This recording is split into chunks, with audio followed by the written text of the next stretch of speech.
Está lá em Malaquias, capítulo 1, versículos 7 a 10, que diz assim: oferecerei sobre o meu altar pão imundo, e ainda perguntais: em que te havemos profanado? Nisto que pensais: a mesa do Senhor é desprezível. Quando trazeis animal cego para sacrificar-lhes, não é isto mal? E quando trazeis o coxo ou o enfermo, não é isto mal?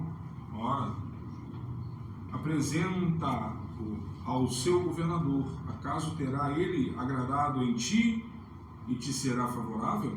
Diz o Senhor dos Exércitos. Agora, pois, suplicai a favor de Deus que nos conceda a sua graça, mas com tais ofertas nas vossas mãos aceitará ele a vossa pessoa? Diz o Senhor dos Exércitos. Tomara houvesse entre vós quem feche as portas, para que não acendesseis debalde o fogo do meu altar. Eu não tenho prazer em vós, diz o Senhor dos Exércitos, nem aceitarei da vossa mão a oferta. Abra sua Bíblia no livro de Oséias,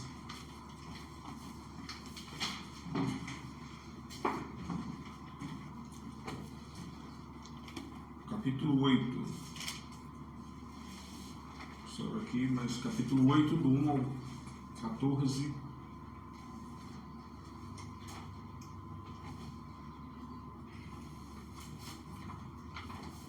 Vamos dar continuidade à mensagem da série de Oséias. Não é a mensagem do Evangelho de Marcos.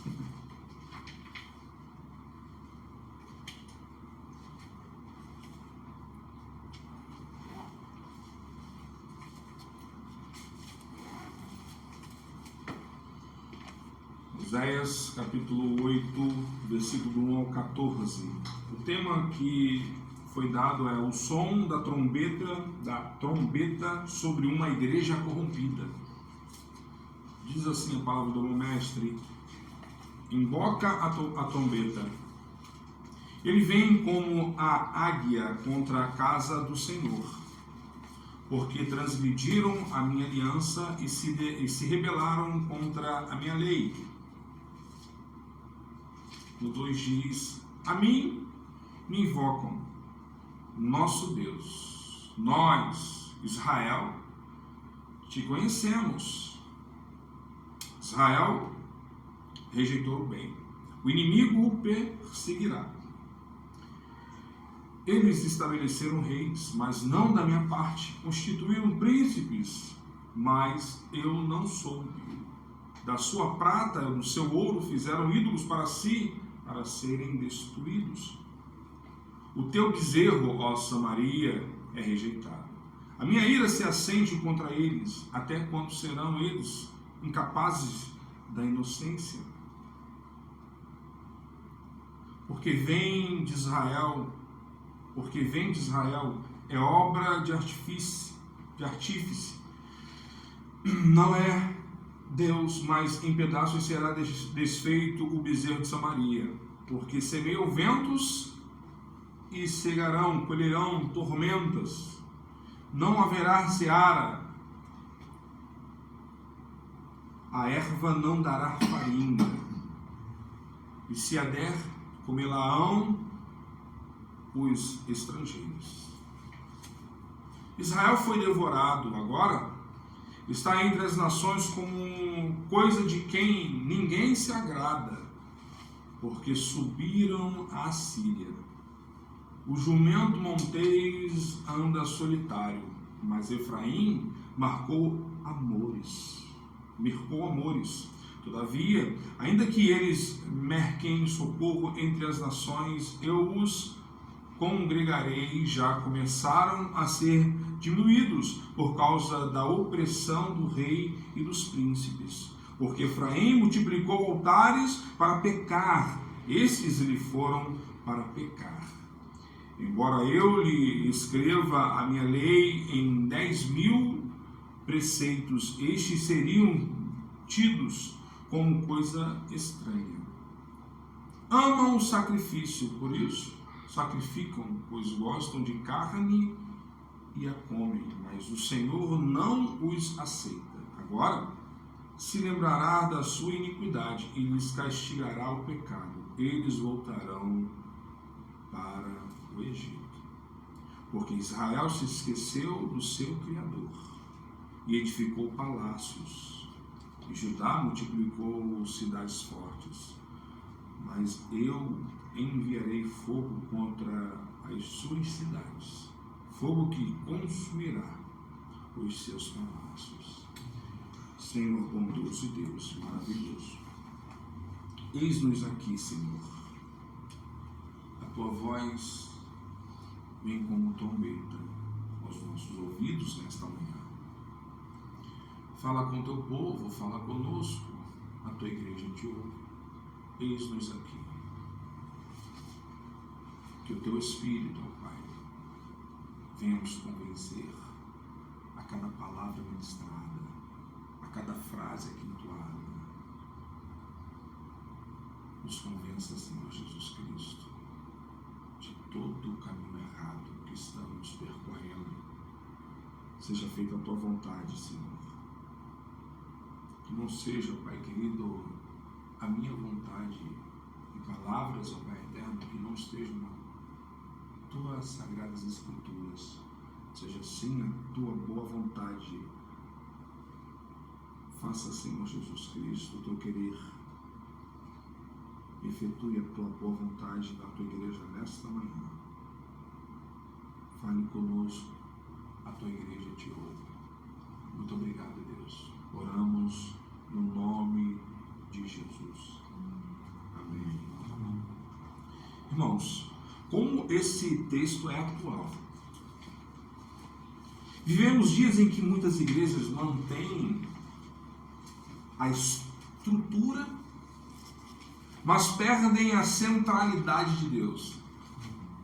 Existe algo extremamente perigoso na vida espiritual. Não é apenas o pecado visível aqui. Não é apenas a idolatria escancarada de Israel. Não é apenas a rebeldia declarada aqui. O mais perigoso é quando o homem continua religioso, mas já se afastou completamente de Deus. Então, é muito importante aqui, porque hoje em dia tem o que? Muito entretenimento, pouca santidade, muita performance, pouca reverência, tem muita emoção, mas pouco arrependimento.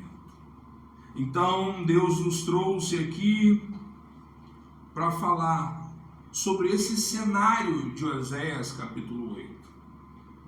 A igreja nunca será forte quando tenta parecer mais com o mundo do que com Cristo. Essa é a realidade. Então, hoje existe uma pressão enorme para que a igreja se adapte ou venha se adaptar ao sistema deste século, deste mundo. Adaptar o evangelho para as coisas que vemos no mundo. Hoje em dia, a igreja ela sofre uma grande pressão, a pressão de suavizar o pecado, para retirar essa confrontação do meio do povo de Deus, e acabam transformando o culto em um espetáculo, porque o mundo faz isso, então nós também podemos fazer. Mas o problema é quando a igreja perde sua diferença. Você não consegue mais separar o santo do profano, entende? Ela perde a sua influência. E aí, os crentes já não são mais chamados como antigamente. Lá vai a Bíblia. Lá vai o pastorzinho. Lá vai o crente. E hoje em dia, infelizmente, por conta dessas coisas, a igreja tem se demonstrado muito parecida com o mundo. Deus nos chama para voltar à essência de verdadeiros crentes, como igreja invisível, a igreja que dá testemunho, a igreja que é diferenciada no mundo, a igreja que faz a diferença. Então, uma igreja que tenta agradar o mundo, ela acabará desagradando a quem? O Deus Todo-Poderoso.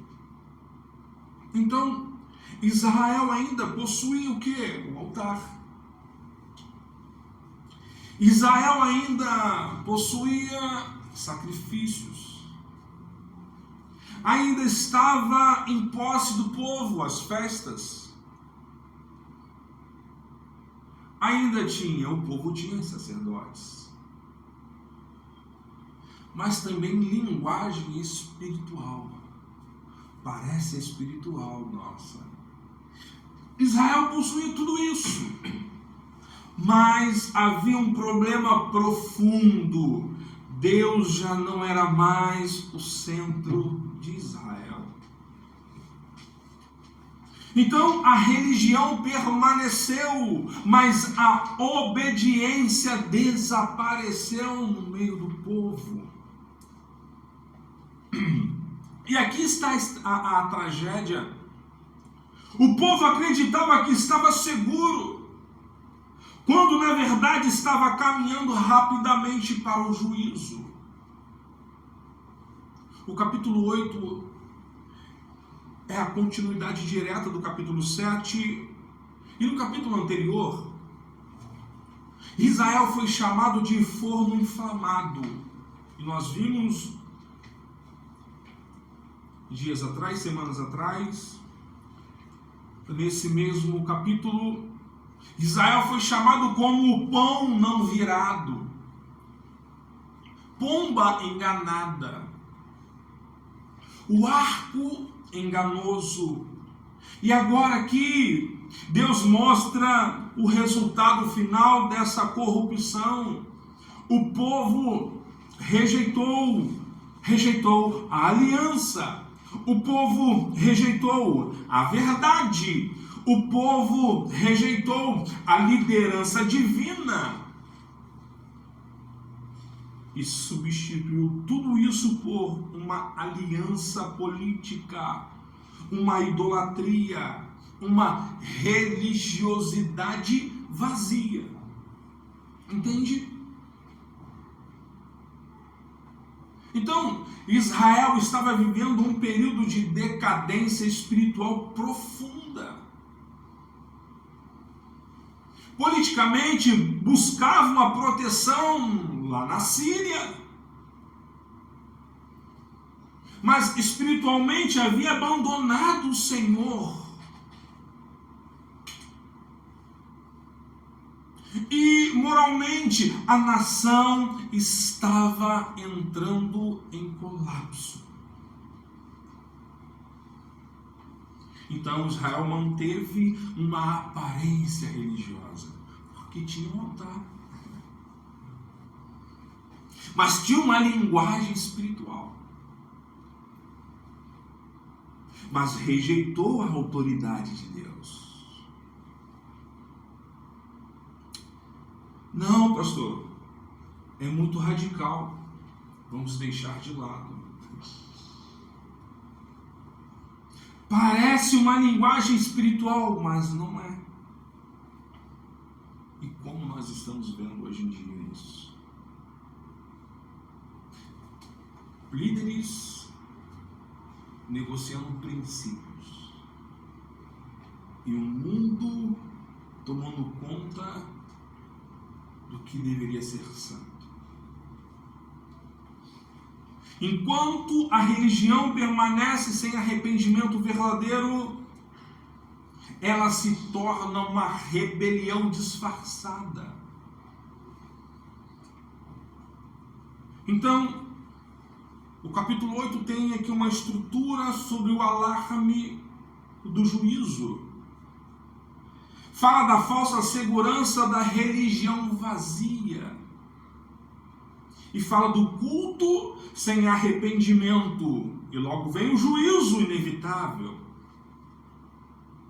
Então, o alarme do juízo: põe a trombeta à tua boca, diz a palavra. A trombeta era usada para anunciar uma guerra, um perigo, uma invasão, um juízo iminente. Sabe o mais interessante? Eu lembro quando eu estava no quartel e tinha o toque da alvorada. Acorde. Acorde, soldado. Venha se preparar para a batalha.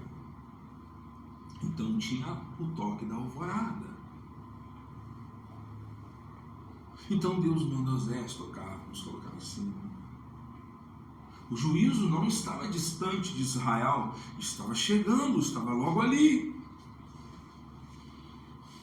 E aí a Bíblia fala como a águia vem contra a casa do Senhor. A imagem da águia aponta para velocidade e destruição.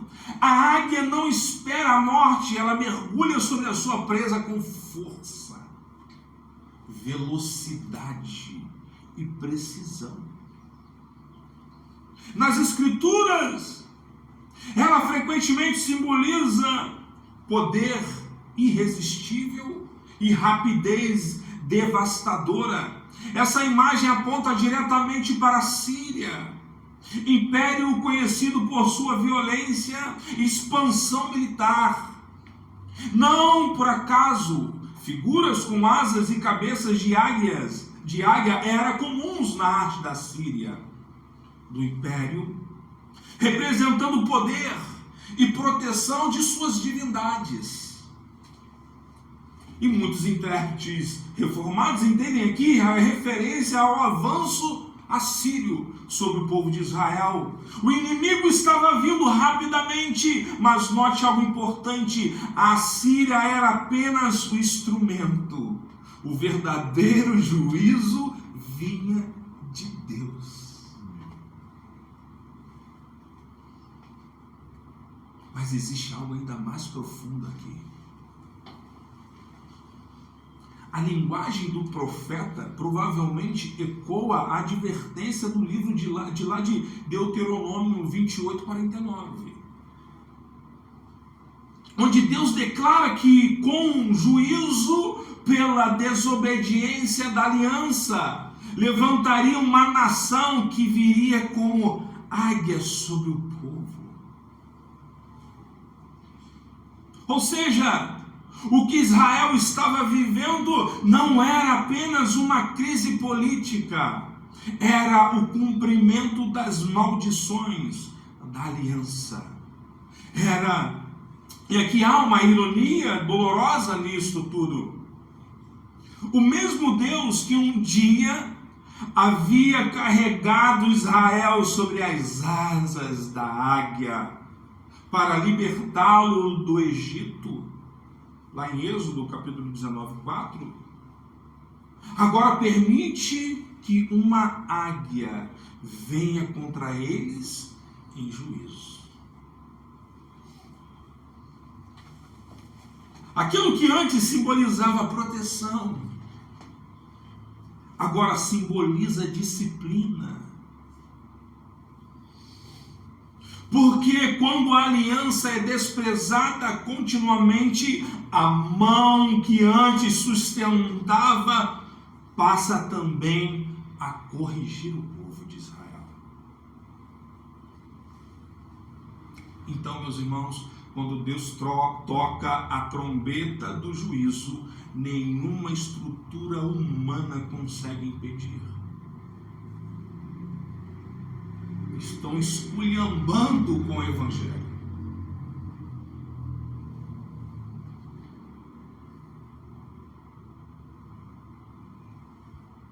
porque transgrediu a minha aliança, diz o Senhor. E aqui está o problema central. O pecado de Israel não era apenas moral, era pactual. Eles quebraram a aliança com o Deus Todo-Poderoso. Então, a teologia da aliança é central aqui em Oséias. Israel não era apenas um povo religioso, era um povo que havia entrado em compromisso com Deus e agora estava vivendo como se não houvesse uma aliança com Deus. O pecado, meus irmãos, não é apenas quebrar regras, é desprezar o Deus da aliança.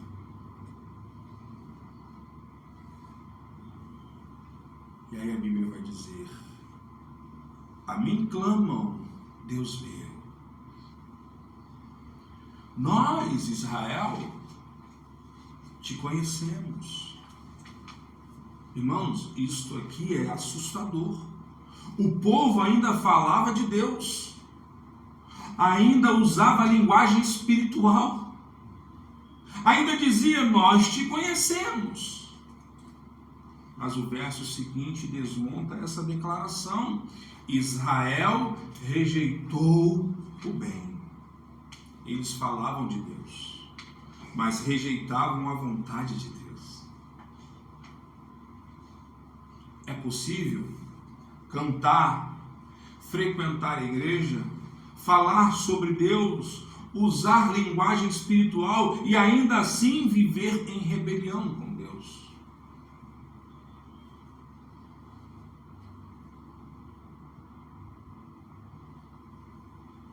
Uma confissão correta, sem obediência verdadeira, é apenas uma religiosidade vazia.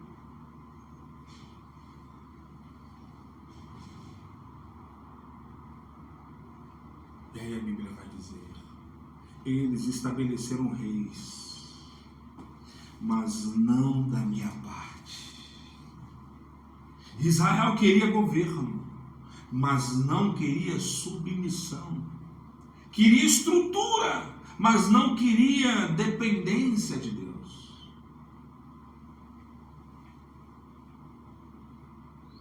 Então o povo escolhia líderes por interesse político, por conveniência, por aliança humana, mas sem consultar ao Senhor.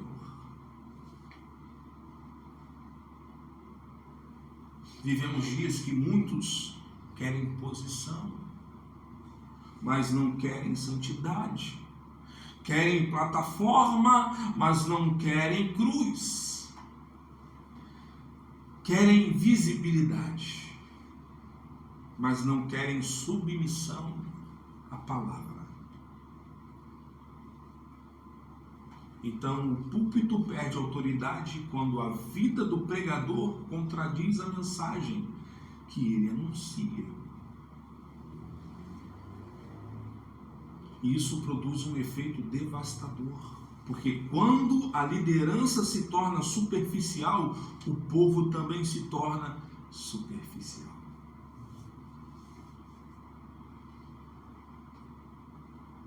Uma geração sem profundidade bíblica é o fruto de uma geração que trocou palavra por performance.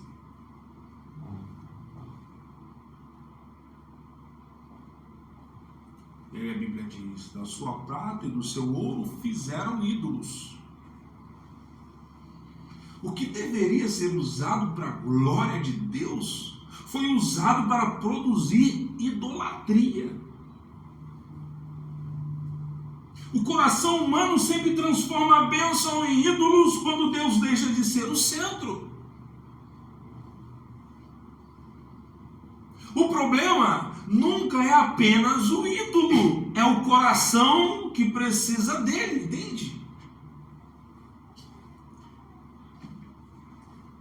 O teu bezerro, ó Samaria, é rejeitado. Aqui Deus confronta diretamente a idolatria. O povo adorava algo produzido pelas próprias mãos. O bezerro aponta para a falsa adoração iniciada desde Jeroboão.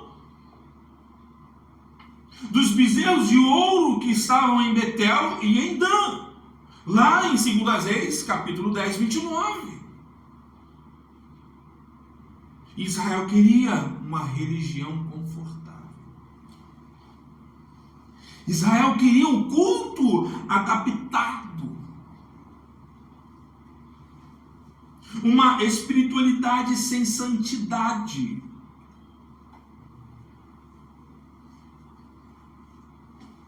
E a Bíblia diz: porque semeiam ventos e colherão tempestades.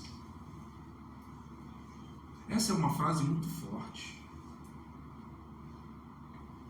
O pecado parece pequeno, mas sua colheita nunca é pequena. A mesma semente, olha que interessante, a mesma semente plantada será colhida na ceifa. Não pode a árvore produzir frutos maus sem a árvore, ou melhor, não pode a árvore boa produzir frutos maus, nem a árvore má produzir frutos bons. A colheita é sempre mais abundante que a semeadura.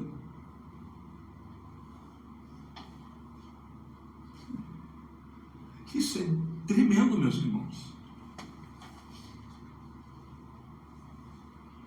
Então Israel semeou. Semeou o quê? Idolatria, orgulho, independência e rebeldia. Agora, colheria uma destruição. Olha que incrível. O pecado sempre entrega uma colheita maior do que a semente plantada. Israel buscava ajuda entre as nações. Corria para a Síria. Tentava sobreviver por aliança humana. Israel havia sido chamado para ser luz entre as nações, separado por Deus para refletir sua glória ao mundo. Mas agora o cenário é completamente diferente, meus irmãos. A nação que deveria manifestar a bênção da aliança tornou-se motivo de vergonha entre os povos. É diferente dos dias de hoje. O povo que deveria ser instrumento de honra nas mãos do Senhor passou a ser visto como um vaso quebrado, sem utilidade, abandonado diante das nações. Então, o pecado produziu uma degradação tão profunda em Israel que sua dignidade espiritual foi completamente corroída.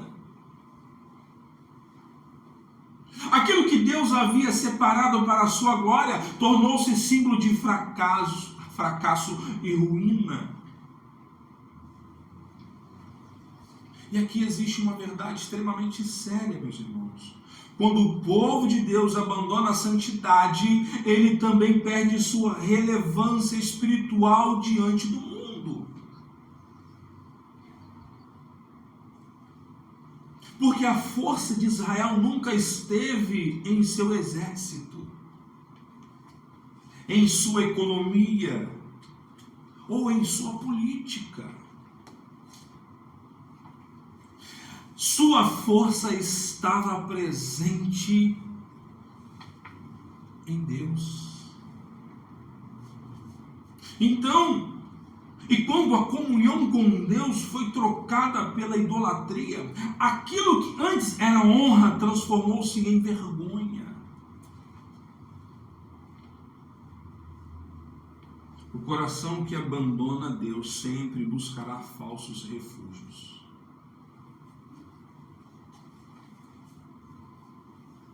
Aí a Bíblia diz: por que Efraim multiplicou altares para pecar? O que deveria aproximar de Deus se tornou instrumento do pecado. Os altares estavam aumentando, mas a santidade estava desaparecendo. Tem alguma coisa errada. Os altares que deveriam conduzir o povo ao arrependimento tornaram-se instrumentos de transgressão. A religião de Israel começou a se reinventar. Né, pastor? Não pregam mais a palavra pura e simples. Estão inventando demais. O evangelho é tão puro, é tão simples, que ele consegue alimentar a alma. Mas deixaram de pregar o verdadeiro evangelho para inventar.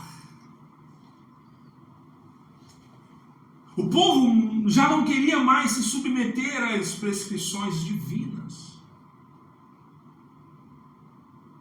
Queria um culto mais conveniente, mais adaptado aos seus desejos, mais confortável para a sua consciência. Foi exatamente isso que aconteceu desde os dias de Jeroboão I. Ele resolveu criar sua própria estrutura religiosa. Mudou os centros de adoração. Alterou o sacerdócio. Redefiniu o culto. E aí começou a construir novos altares. Produziu uma religião moldada pela vontade humana. Trocaram o Deus vivo por bezerro de ouro. Abandonaram a verdade para abraçar a mentira. O culto que deveria produzir santidade passou a alimentar a idolatria. A piedade foi substituída por religiosidade vazia.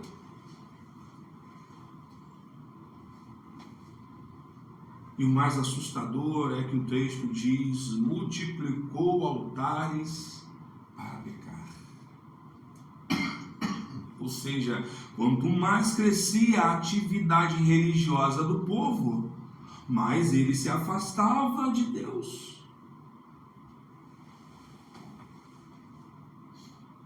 Isso revela uma verdade profunda e atual.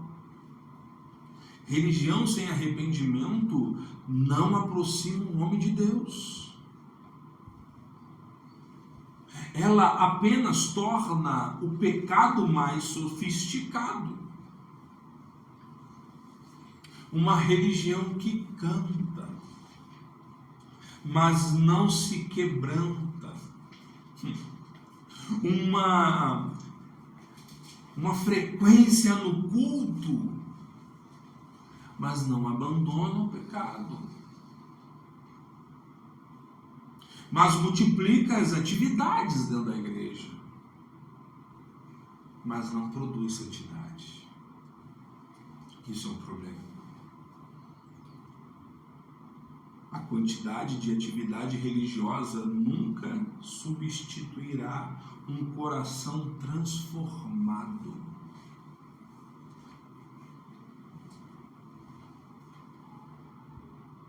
Aí a Bíblia diz: embora eu lhe escreva a minha lei em 10.000 preceitos. Deus falou Deus revelou, Deus ensinou, mas o povo tratou sua palavra como uma coisa estranha. O problema de Israel não era a falta de informação, era a rejeição da verdade.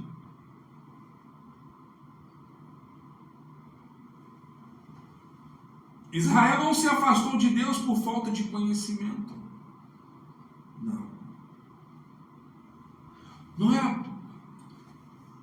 O problema não era uma falta, não era a ausência de luz. Não. Era rebeldia no coração. O mesmo Deus que revelou sua palavra, enviou profetas e estabeleceu seus mandamentos, viu seu povo tratar a verdade como algo estranho e sem valor. Em vez de submeterem a palavra de Deus, correram atrás dos deuses pagãos. Trocaram a santidade pela imoralidade. Trocaram a verdade pela conveniência. E aqui está o perigo do culto antropocêntrico, quando o homem coloca a sua vontade acima da palavra de Deus. A religião deixa de ser uma adoração e se transforma em rebelião disfarçada. É uma realidade para os nossos dias. Toda vez que a verdade de Deus é rejeitada, o homem cria um culto à sua própria imagem.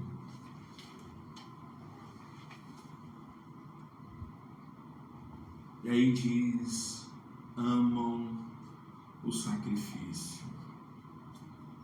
O povo continuava sacrificando, mas o centro do culto já não era mais Deus.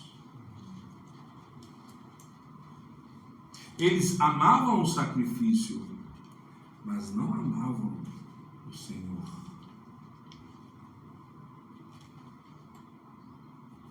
Então, meus irmãos, o culto havia se tornado um ambiente de satisfação pessoal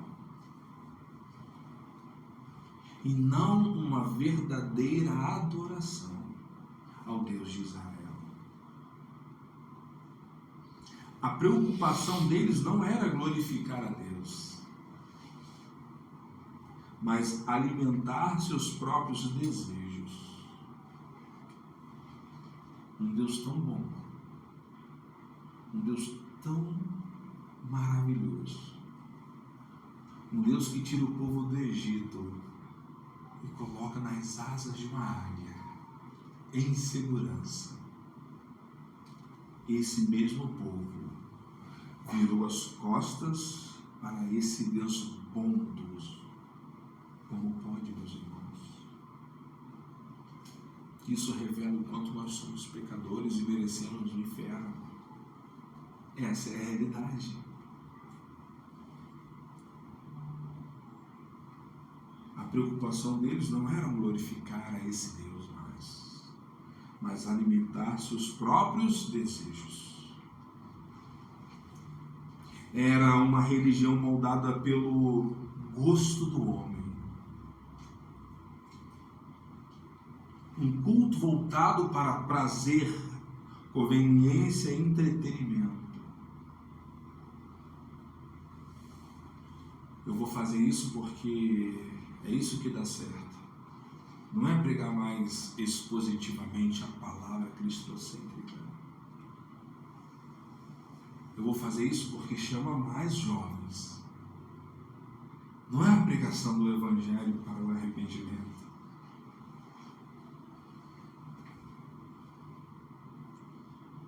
Infelizmente, isso está acontecendo nos dias de hoje.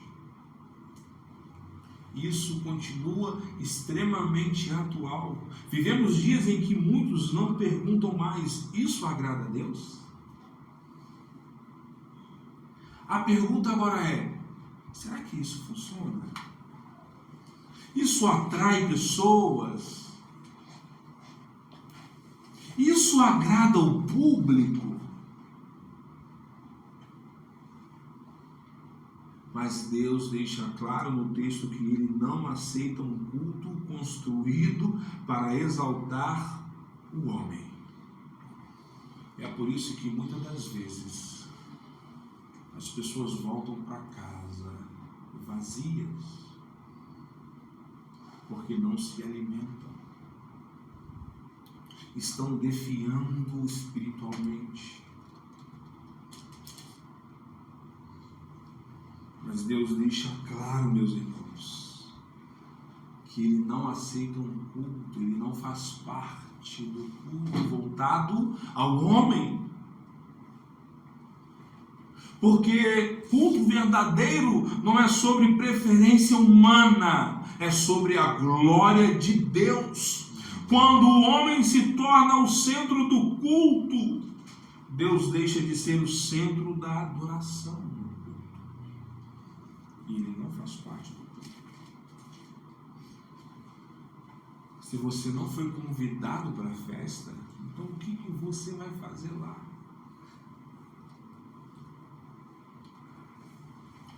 Deus não aceita culto quando o coração permanece em rebelião. E aqui já estou partindo para a conclusão. Israel se esqueceu do seu Criador, diz a palavra de Deus. E aqui chegamos no diagnóstico final. Israel se esqueceu do seu Criador. O falso refúgio da religião sem Deus. Israel se esqueceu do seu Criador e começou a construir seus próprios templos. Criar uma religião baseada na vontade humana e não na verdade de Deus. Mais templos sem a presença de Deus são apenas estruturas vazias. O problema aqui nunca foi a falta de religião, o problema era a falta de arrependimento. E isso continua atual. O homem ainda tenta substituir comunhão com Deus por aparência espiritual. Mas somente Jesus Cristo pode reconciliar o homem com Deus, aleluia. Somente Ele. Porque Cristo não veio construir uma religião vazia, Ele veio restaurar pecadores ao Pai.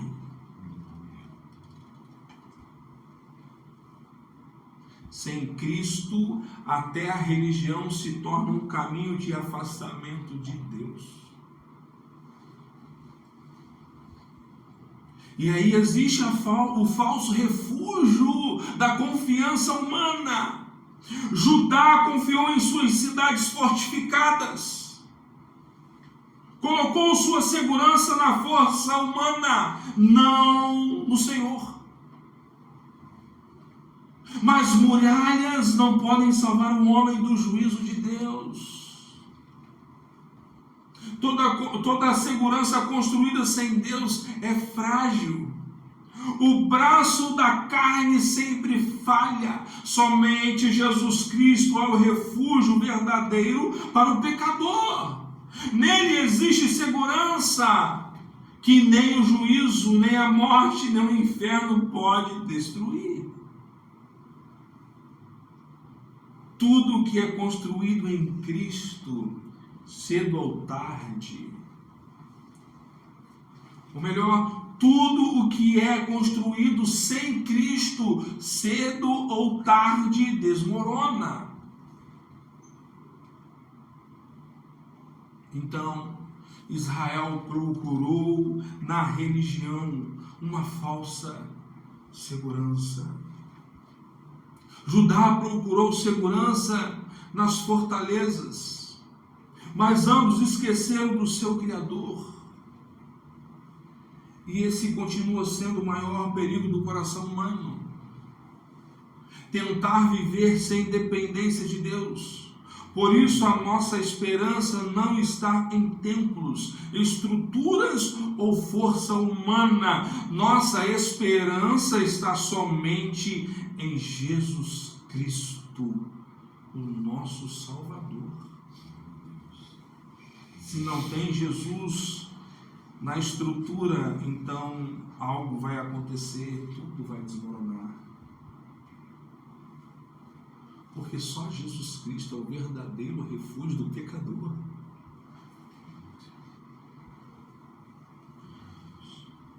Meus irmãos, vamos orar. Somente Jesus é o nosso refúgio, é o refúgio da igreja. Se não tem Jesus na igreja, lamento, a estrutura já está corrompida e um dia vai desmoronar.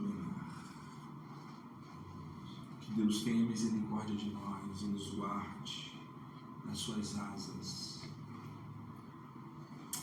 Vamos orar, meus irmãos. Senhor, nosso Deus, diante da Tua palavra, Senhor, reconhecemos que muitas vezes temos mantido a aparência de religião, mas com o coração distante da Tua presença. Perdoa-nos quando trocamos a santidade por aceitação, verdade, Senhor, por conveniência e reverência por superficialidade. Livra a Tua igreja de se parecer com o mundo e faz-nos voltar ao Evangelho puro, santo e transformador de Cristo. Purifica nossos púlpitos, nossas lideranças e os nossos corações, para que a Tua palavra volte a ser o centro da igreja. Senhor, que nunca nós venhamos nos acostumar com cultos sem a Tua presença, nem com a fé sem arrependimento verdadeiro em Ti, Senhor.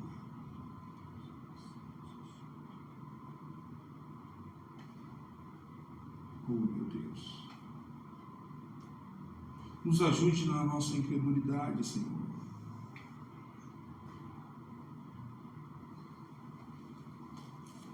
Quebra o nosso orgulho, desperta nossa consciência. Venha, Senhor, sobre nós. Ajude-nos, ó Pai, na nossa fraqueza.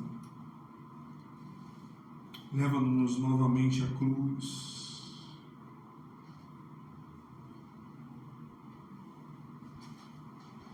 Obrigado, Jesus.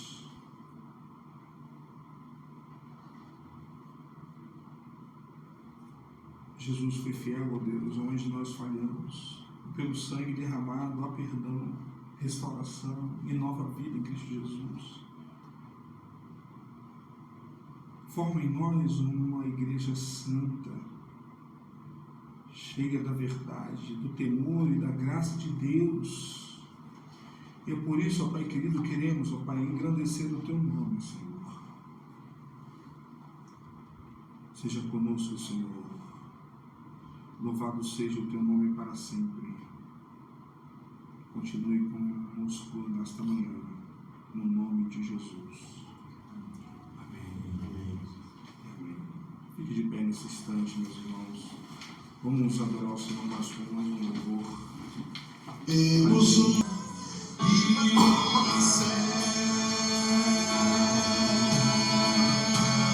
Obrigado, Jesus.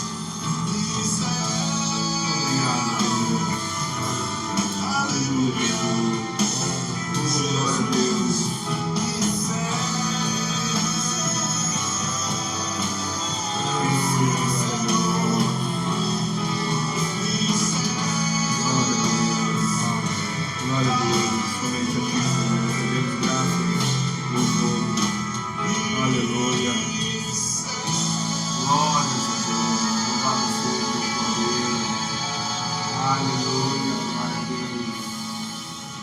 Aleluia, glória a Deus, estenda as suas mãos. O Senhor te abençoe e te guarde. O Senhor faça resplandecer o rosto sobre ti e tenha misericórdia de ti. O Senhor sobre ti levante o rosto e te dê a paz. Que a graça do Senhor Jesus Cristo, o amor de Deus o Pai, e a comunhão e consolação do Espírito Santo seja com todos que esperam a volta do Mestre Jesus. Que o povo de Deus diga amém. Amém. Deus vos abençoe e tenha um bom almoço, meus irmãos. Vá em paz.